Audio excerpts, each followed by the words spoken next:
Thanks, Mr. President, to handing over to me the table.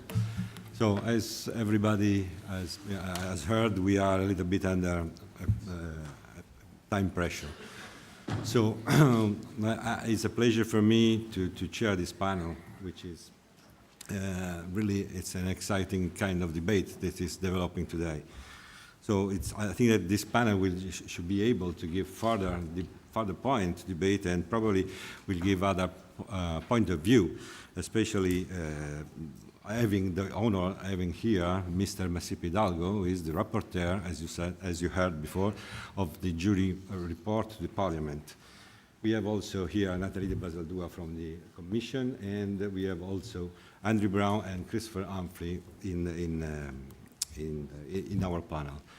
So we heard many things about the possible situation, so I will hand it over as soon as we can to Mr. Hidalgo for his speech.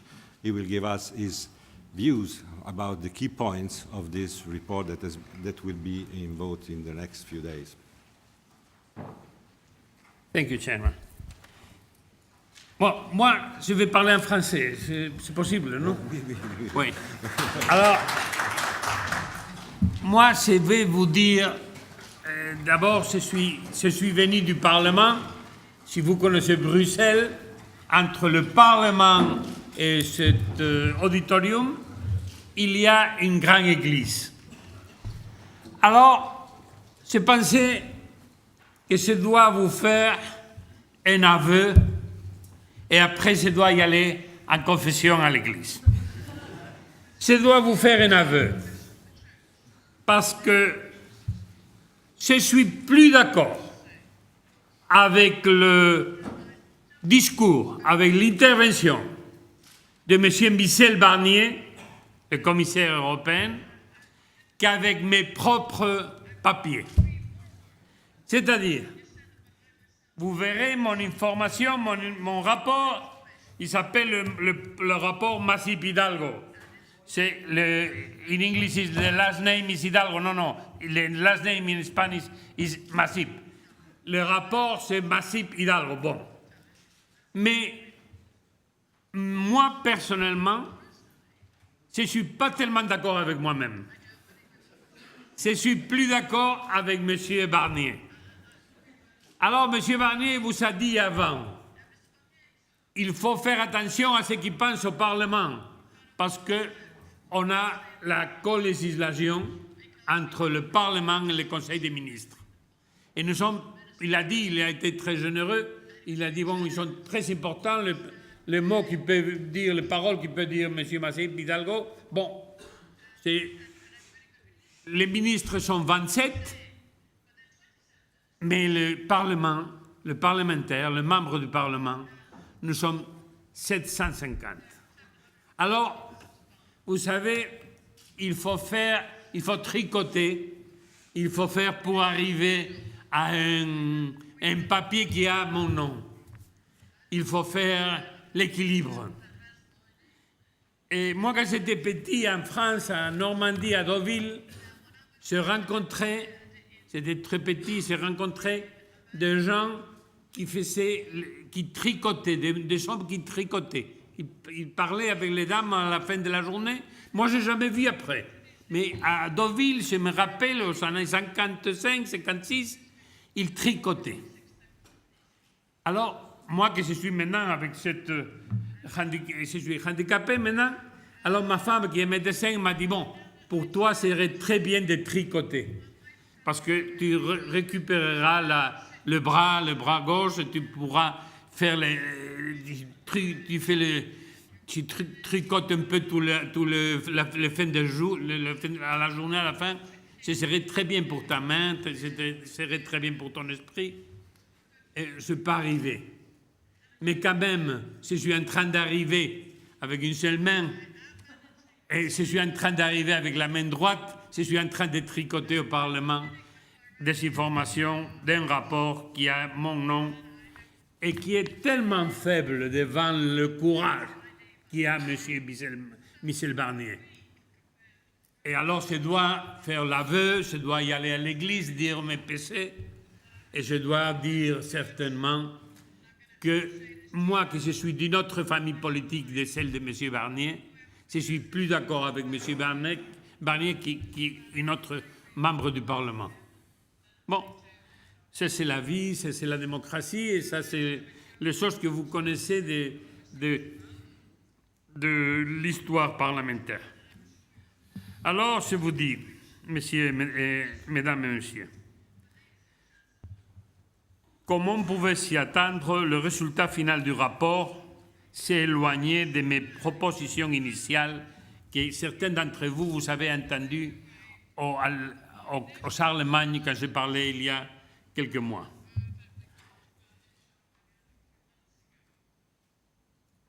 Je considère que la rédaction finale permettra quand même à la Commission européenne de présenter une proposition législative ambitieuse pour les raisons que je compte vous expliquer. La Commission des affaires économiques et monétaires, ECOM, a décidé de s'engager en tant qu'associée parce qu'elle considère qu'ayant été responsable du paquet de réformes de la régulation financière, elle devait également s'intéresser à la réforme du marché de l'audit en ce qui concerne la concentration et le rôle du superviseur. Les contributions de la Commission des comptes qui résultent en grande partie d'un vaste accord parmi les différents groupes politiques sont au final plus favorables à un interventionnisme plus important. Par exemple, l'intervention des autorités de la concurrence est demandée. Ainsi, le rapport invite la Commission à mener une étude circonstanciée sur le marché de l'audit. Cet amendement de compromis a été soutenu par les principaux partis politiques. Le PP, démocrate chrétien, vous savez, du Parti populaire européen, les socialistes, moi je suis membre du Parti socialiste, si jamais quelqu'un ne le savait pas, les conservateurs et les verts. La Commission ECON reconnaît le risque de conflit d'intérêts liés à la prestation des services autres que l'audit et estime que des conflits d'intérêts sont susceptibles de naître lorsque le cabinet d'audit offre différents services à la même entreprise. Vous l'avez entendu de M. Barnier, c'est parfait. La contribution la plus déterminante de la Commission ECON a été sa proposition de se rendre les co-commissariats obligatoires. Ça, c'est un pas qui n'était pas avant. Ainsi que le co-commissariat ou John Audit a eu un grand succès à la Commission ECON, avec un amendement de compromis présenté par tous les groupes politiques, mais pas à la Commission jury, que je suis le rapporteur, où l'unique consensus était la demande d'une étude d'impact sur le co-commissariat Joint Audit. Ceci le rapport reconnaît que la mise en œuvre d'audits conjoints pourrait avoir des effets positifs sur la diversification du marché de l'audit. Rappelle que les situations du marché et les expériences en matière d'audit joint diffèrent d'un État membre à l'autre. Invite la Commission à évaluer les bénéfices potentiels et les coûts de l'introduction de l'audit obligatoire tant sur les entreprises d'audit, plus particulièrement les petites entreprises d'audit, que sur les entreprises contrôlées, notamment les établissements financiers, et l'incidence qu'elle peut avoir sur la concentration du marché de l'audit et la stabilité financière. Les amendements débattus à la commission jury ont reçu un large soutien, même si certains ont été obtenus sans l'accord du groupe majoritaire, PPE. On a ainsi évité un résultat toujours incertain lors du vote final en plénière au mois de septembre. Surtout pour un rapport d'initiative pour lequel on prévoit peu d'amendements finaux et un temps de débat attribué et restreint en plénière. Je voudrais revenir sur ce point essentiel. La rotation externe que vous avez parlé. L'importance de l'indépendance de l'auditeur est reconnue, mais la solution préférée reste le système actuel prévu par la directive de 2006 de la rotation interne du commissaire aux comptes et non du cabinet. Le projet de rapport se contente, avec le soutien de tous les groupes parlementaires, d'en appeler à la Commission et lui demande de faire une étude d'impact sur la rotation externe. En des autres mots, une position très faible. Le compromis nuance l'idée d'une interdiction des services non audits et propose de préparer une liste de conditions rendant ces services incompatibles, mais sans les considérer incompatibles par eux-mêmes. Cette approche se fonde sur un consensus général, à l'exception de la demande socialiste d'inclure dans cette liste des exemples de services considérés comme incompatibles rejetés de peu. Permettez-moi de citer à nouveau le rapport. Estime qu'il conviendra de tracer une ligne de séparation claire entre les services de vérification comptable et les services différents de ceux de la vérification comptable qu'un cabinet d'audit fournit à un client, et ce en vue d'éviter les conflits d'intérêts visés à l'article 22 de la directive en vigueur, et en conformité avec le code déontologie de la profession. Relève qu'il serait ainsi possible d'éviter la baisse artificielle des tarifs de l'audit, dans l'espoir de les compenser par des autres services complémentaires que vous connaissez très bien. Et par conséquent, d'avis que cette séparation doit s'appliquer à toutes les sociétés de leurs clients. Faute d'accord sur la rotation externe, l'appel d'offres a gagné d'importance. Il n'est pas dit que l'homme doit être obligatoire et sa portée se limite aux entités d'intérêt public.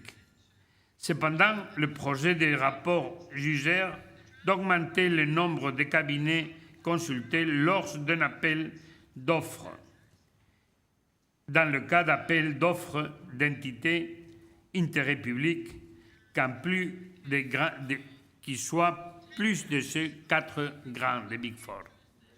Au moins d'autres cabinets d'audit se voient accorder un accès équitable à la procédure d'appel d'offres. Dans ce processus, un rôle prépondérant est accordé au comité d'audit qui prendra la décision finale et qui veillera tout au long de la procédure à ce qu'elle n'entraîne pas un excès de charges administratives. Cette approche a reçu un soutien unanime. Le dialogue avec le superviseur. Certains membres du PPE voulaient supprimer l'obligation d'avertir le superviseur. La rédaction finale consensuelle ne parle pas d'obligation, mais fait preuve d'instance et a été acceptée par tous les groupes politiques. Ainsi, le rapport insiste pour que le superviseur ou l'autorité compétente soit averti quand le cas où des difficultés susceptibles de mettre en danger la stabilité de l'entité contrôlée seraient constatées. Recommande que des réunions bilatérales soient organisées entre les auditeurs et les superviseurs des principaux établissements financiers. En règle générale, il demande une meilleure communication dans les deux sens entre les auditeurs et les superviseurs financiers des établissements financiers. On a réussi à demander l'interdiction des clauses restrictives et à garder les références aux certificats de qualité et aux fusions comme des moyens de renforcer la concurrence. Les passeports européens des auditeurs, tel que M. Barnier a dit, le projet de rapport demande à la Commission de formuler des propositions en vue d'une harmonisation progressive dont le but ultime est de créer un passeport européen pour les auditeurs en insistant tout particulièrement sur tout ce qui garantit l'indépendance de l'auditeur.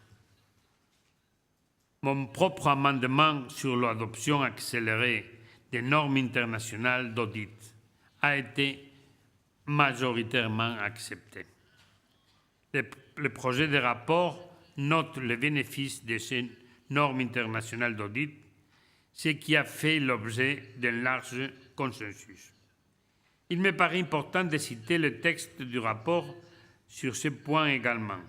Il invite la Commission à accélérer l'adoption des normes internationales d'audit, telles que M. Barnier a dit. Alors, conclusion. Même si le rapport n'a pas encore été voté en plénière, comme je vous avais dit, c'est pour le mois de septembre, on n'attend pas de changement par rapport, sauf que M. Kamala des autres ne soit pas très content, par rapport au résultat du vote en commission, vu qu'il y a déjà obtenu le soutien unanime de tous les députés, de tous les groupes de députés. Le rapport final du Parlement européen, bien qu'il ne soutienne pas toutes les propositions contenues au livre vert de la Commission et de M. Barnier, constitue une base solide pour une réforme du marché de l'audit qui rejette le status quo et favorise une plus grande indépendance des commissaires aux comptes lorsqu'ils certifient les états financiers des entreprises. Voilà mes PC. Merci.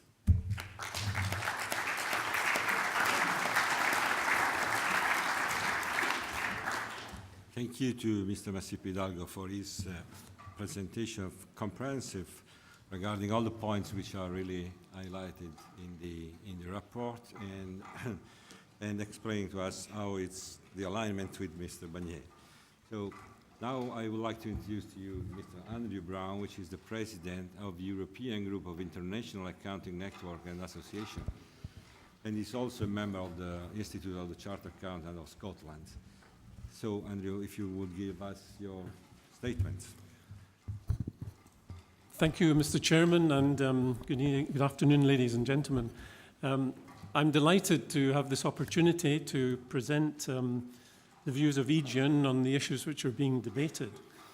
I appreciate the dilemma which Mr. Masip has with 750 parliamentarians to try and guide in one direction. At Aegean, we have 20 members, and we still have quite a lot of problems in finding some common ground, but we usually arrive there.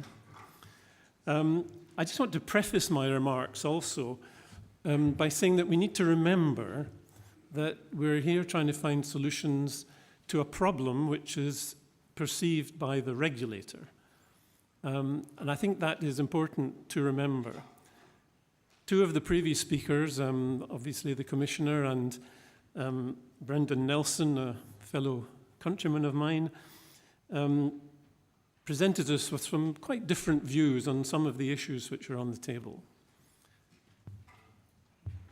I will refrain from giving my own personal views, and I will try and give the views of my organisation. But in short terms, Aegean supports the Commission's initiative to launch a debate on audit reform, and we also support very much the orientation which the Commissioner outlined earlier this afternoon.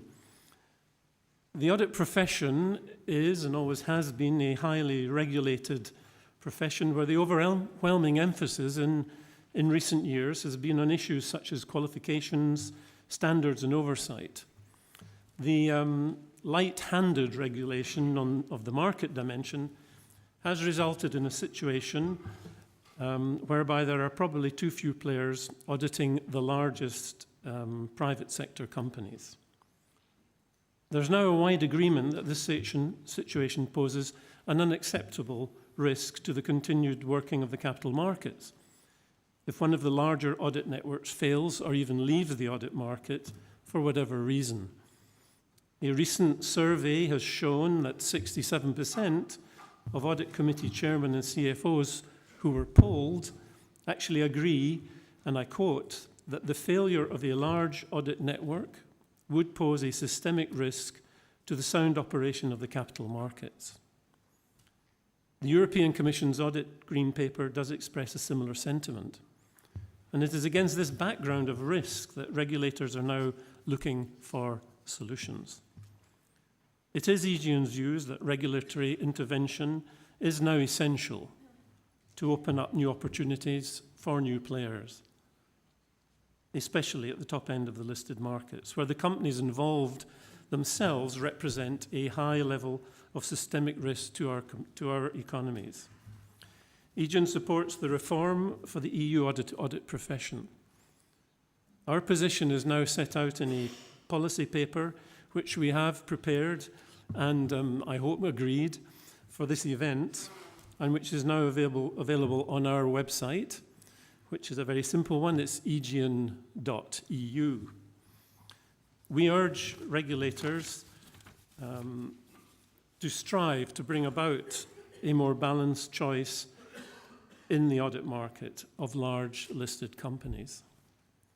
The Green Paper deals with a wide range of issues in relation to the audit profession as a whole, and Aegean is actively engaging with our profession to find solutions for the technical oversight, independence and market issues, which are now being debated in a very public way.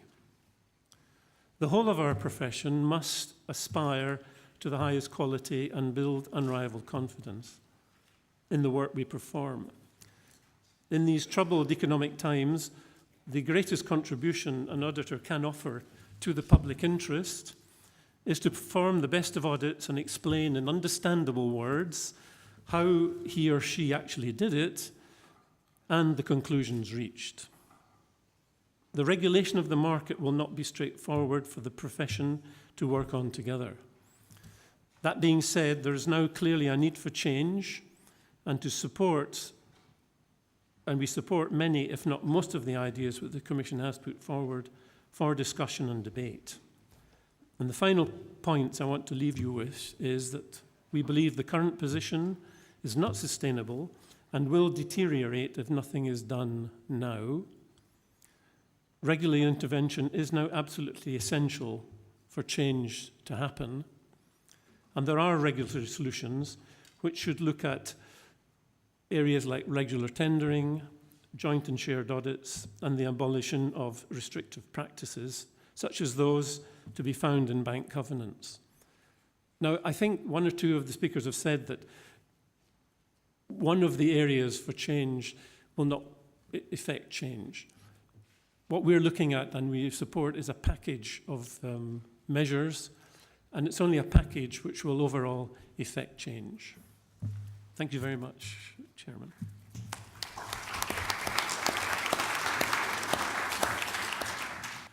Underpinning those comments will be a real appeal for evidence, or a respect for evidence and a respect for history.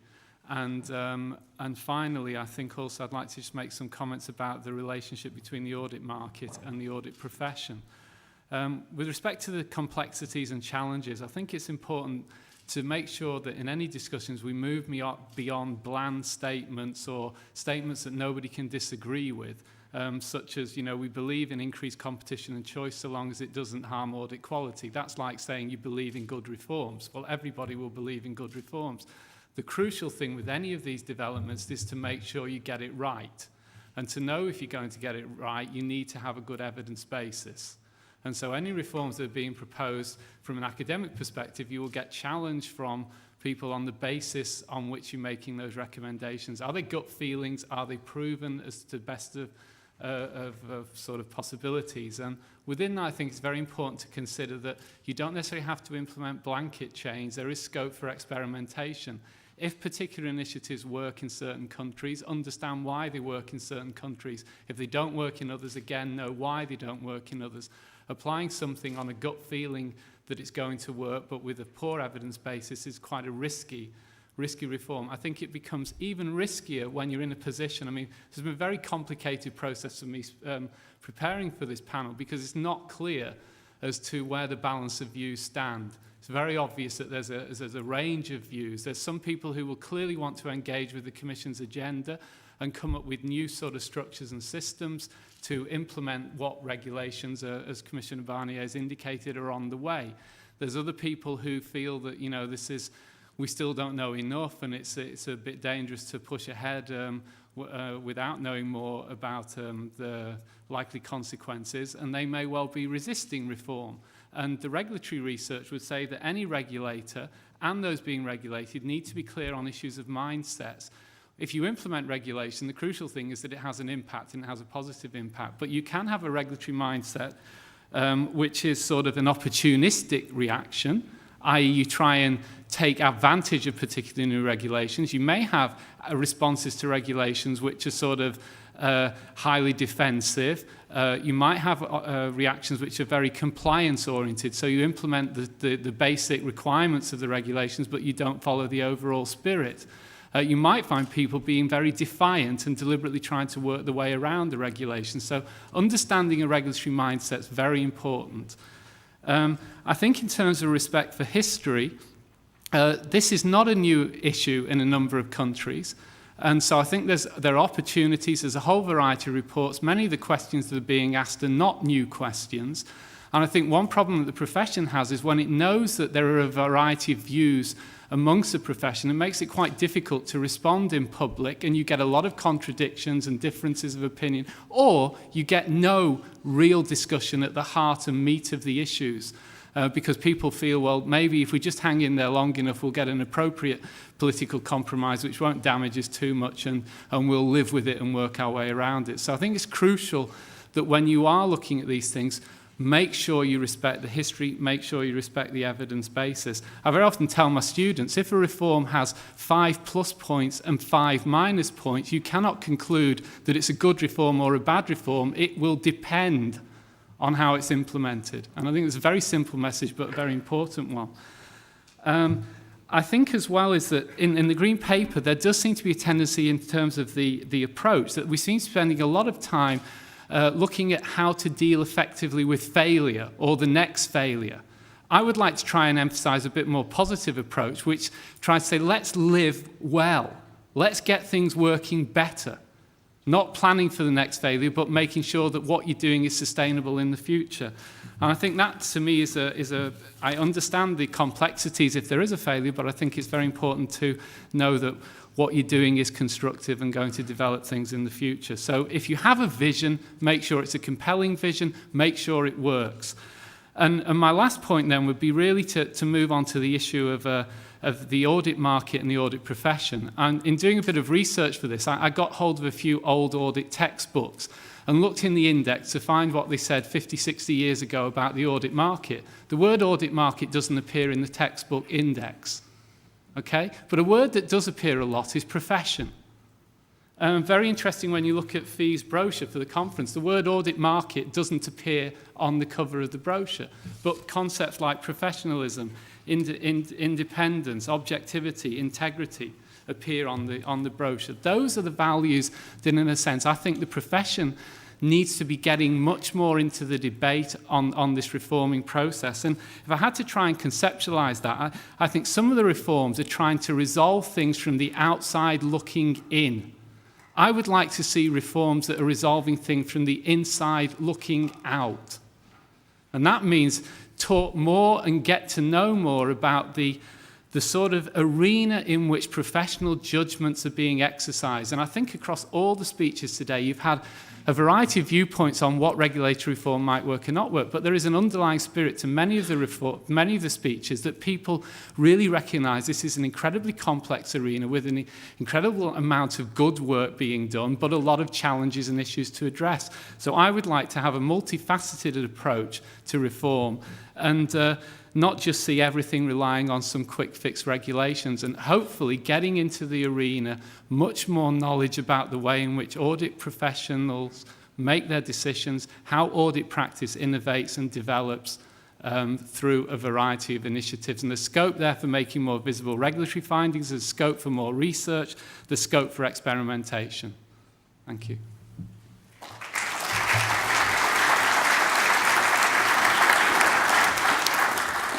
Thank you, Christopher. Having heard these words regarding complexity of the topics that we are touching, diverse, different positions that we are having, can I ask to Nathalie de Bazaldua, which is head of the audit unit at the DG Internal Market, if she can expand a little more on what we are discussing now and what we are from the Commission. Thank you very much. Well, I didn't have any prepared remarks for this intervention because I think after having heard Commissioner Michel Barnier, I don't think there is much more that I can or that I indeed should add on what he has said. But I do have I have been taking notes this afternoon. And there are a couple of issues on which, if you allow, I would like to react. The first one is the European Parliament, the Masip Hidalgo report, even if Mr. Masip tells us that he has himself doubts about this report. But first of all, I would like to thank him for his continuous engagement in this issue. And for his courage, which I think certainly is comparable to the courage of Michel Barnier. I certainly agree with his assessment that the report from the European Parliament is, if it stays as is expected, is a very solid basis on which the Commission can build an ambitious reform. And therefore, as Mr. Barnier said earlier, we will be very attentive to the outcome of this very important report. The second point I wanted to make is the issue of quality, professional skepticism, and competition. And very often what we hear is we, the profession, are interested in quality. The Commission is not interested in quality. They're only focused on competition. And quite frankly, I would like to refute this very, very strongly. Certainly, audit quality is a prior objective, a prior interest. You have heard it from Mr. Barnier this afternoon. If people don't trust the work of the auditor and if there is not sufficient audit quality, then the whole building comes down, as it were. So I think we have there a common interest, and you will find as regards all discussions on audit quality that you have a very strong ally in the European Commission. I am not sure I can be as optimistic as Mr. Nelson, saying that quality is increasing steadily and everything is fine, thank you very much. Unfortunately, we hear otherwise. And we are, as European Commission, very much involved in talking to supervisors, not only supervisors within the European Union, but also supervisors from abroad in the United States, but also in other jurisdictions. When we go to the meetings which we attend as observers of the IFIAR, which is the international organization, as you know, of audit supervisors, and there the issues are consistently the same, and there is a consistent criticism across the world on issues around the lack of skepticism, not sufficient distance from the auditor vis-à-vis the audited entity. And that is certainly a concern from our perspective. Mr. Nelson, in your country, there was a report from the House of Lords which was not indicative of everything being right, including on audit quality. And the House of Lords, and here I come to the issue of competition, also considered, same as the European Parliament, that there is a case for looking into the competition of the audit market. It has been mentioned this afternoon by Andrew Brown from Aegean that there are issues of potential moral hazard, that there are issues also of a potential systemic risk, whether or not we call it systemic risk. Let's call it a potential disruption if one of the large audit firms came to disappear. And while I certainly agree that we need not to have a catastrophic scenario in our minds, and there I agree with Professor Humphrey. I think certainly having lived the crisis that we have lived, and as Mr. Barnier was saying, that we are still living, and it's certainly the case in quite a large part of the European Union, we need to be attentive, and we need to take care of potential dangers and potential disruptions to the market. Joint audits have been mentioned by Mr. Barnier in this context, and there has been some criticism that joint audits don't work, that it's more burden for companies, and that it doesn't lead to more competition. Maybe it would be worth noting that certainly in the country where there still are joint audits, which is France, joint audits have at least led to the fact that there is another important player in the market of the audits of listed companies, and possibly there would be two others hadn't they been bought by the Big Four. So we see that there is certainly some dynamism that has been introduced by this. And I should add that certainly the way we see joint audits is not the way joint audits have been performed in some of the member states where they have been discarded, such as Denmark, where there was one auditor doing the whole work and another auditor co-signing. That's not what we have in mind. Certainly from our perspective, if there is a joint audit in our final position or in our final proposals, this should be a joint audit where there is significant work done by both auditors and not co-signature as may have happened in some of the member states. And we are, of course, very attentive to the costs. And this leads me to the last point I want to make. The point that was made sorry, no, I have another point, another important point.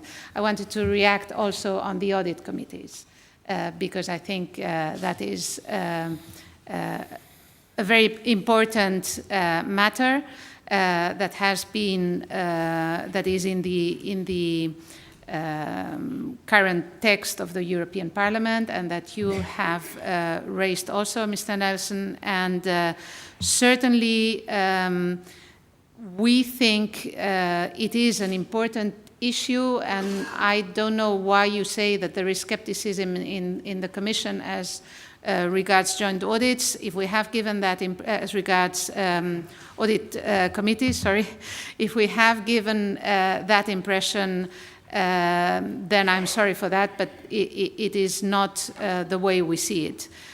We certainly think that audit committees have to be reinforced. Their roles when it comes to the appointment of the auditor should be reinforced.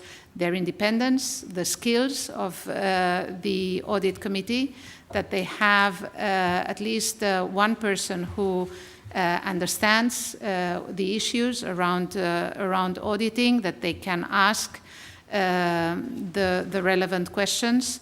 But from our perspective, and I think if you have heard Commissioner Barnier this afternoon, this is part of the solution, but it's not the entire solution. And finally, the point about evidence. Certainly, we're